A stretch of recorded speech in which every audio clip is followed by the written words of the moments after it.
Hi there everybody, I'm Jay Reed. Today we're back at Black Horse Garage in Bridgeport, Connecticut, and we're going to look at their beautiful 991.2 Carrera T. So what is a 911 Carrera T? Well, I can tell you they're pretty rare. They were made in the last 2 years of 991 production, in 2018 and 2019. This particular car is a 2018 car, and the rumours are that there were less than 2,000 of them made. They are the last of the narrow-bodied Carreras. All 992s these days are wide bodies, and that adds about an extra 2 inches to this car.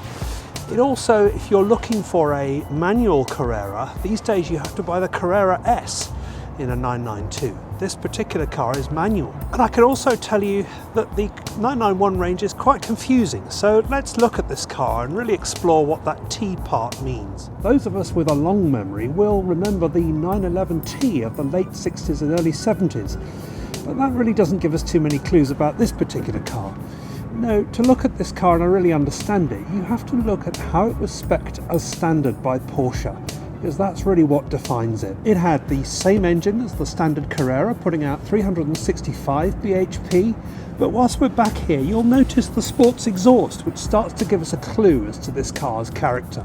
Those with an eagle eye might spot the lightweight glass in the side windows and the rear.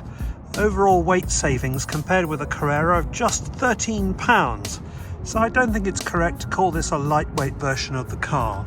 And of course you'll have seen the standard Carrera S wheels and the lowered look at the standard PASM lowered sports suspension. Inside, standard sports chrono and a shorter gear stick too.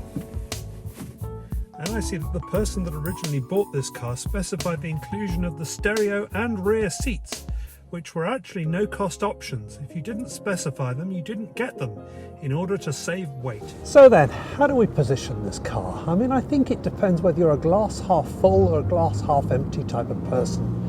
On the one hand, you could look at it as a Carrera with a few more stickers and a few more gadgets. On the other hand, you could see it as a junior GT3, stripped of some weight, but not so much that it makes it uncomfortable. And set up to be an enthusiast's choice. The car that if you know, then you know. And that's quite a nice way to look at it, actually, a driver's car. And you'll love how this car holds its value too. Priced very sensibly here, I think, by my friends here at Black Horse Garage in Bridgeport, Connecticut, at just under 100,000. This car has just over 7,000 miles and is so clean you could eat your dinner off it. But here's the thing, if you had bought a Carrera, a standard Carrera, you'd be looking at around 30% depreciation, as opposed to just less than 15% on one of these. So I think the car market is already valuing these more highly than the Carrera, which sets it up well as a model in the classic market later on in its life. But let's take it out for a drive and see if this car is more than the sum of its parts. So I'm going to start the drive with my little Manatino switch in the normal position. We can, if we so wish, change it to sport, and the dash changes as you can see up there. The tone of the exhaust changes, and I think later in the drive we'll also go to Sport Plus, which is where we get rev matching and so on. So look out for that later on in the drive. Off we go then in the 911 Carrera T 2018. This car's done 7,028 miles. I'm very lucky to be driving it, so thank you very much to Black Horse Motors of Bridgeport, Connecticut. Good guys, actually, where I get my MG looked after. They've rebuilt my gearbox, full service, they know what they're doing. And this car is a testament to them, completely spotless. But anyway, this particular car, the first thing that strikes you is how comfortable I am. I have my heated seat on. It is freezing here today in Connecticut. I've got my air conditioning on, albeit it's on warm, but the Sport Tech seats are holding me in nicely. In fact, rather a nicer experience on a cold day than cold leather, even if it is heated. This manual gearbox is a little bit notchy, and the 991 manual gearboxes have that little bit of reputation for that, but it's perfectly fine really. I'm loving the control that it's giving me. type of engagement I get with the car. As I said, I've got it in normal mode at the moment, and the suspension is pliable, perfectly comfortable, but sporting, of course. We're in a 911, let's not forget that. And that sports exhaust is making itself heard. Good. Well, let's get it out on the highway and see what it sounds like.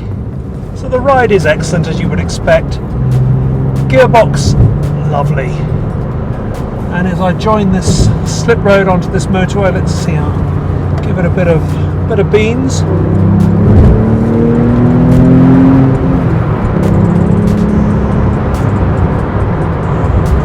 And off we go. No drama, as you would imagine.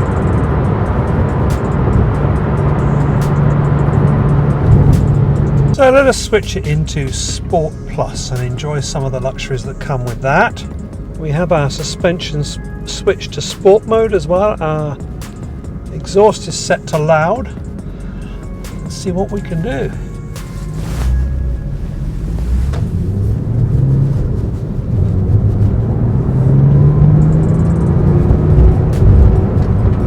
So already I can feel that suspension stiffen up nicely. I'm feeling the handling is better. I'm hearing the exhaust a lot more loudly. The steering is direct. I feel as if I'm in control of where I'm going. There's no vagueness. You wouldn't really expect in a car that's only 2 years old and one that was built by Porsche, would you? Very smooth delivery of this engine, very smooth, flat six.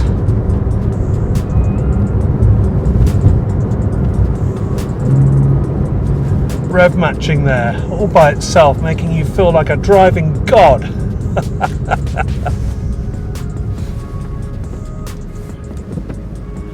And I think this is what this is designed to do, really. It's designed as an enthusiast driver's car.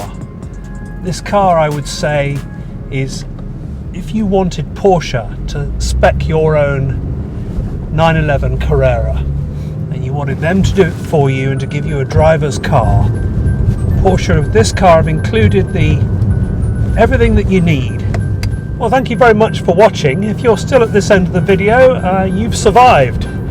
But it would be great and really appreciated if you could smash that like button to help my channel go up the rankings a little bit. If you like this kind of stuff, also I'd love to have you along for the ride as a subscriber. You'd be very welcome, and there's plenty more videos like this to come. Also, you may not have seen a lot of my previous videos, so there, a treat for you there potentially. But otherwise, thanks very much indeed for watching. See you soon.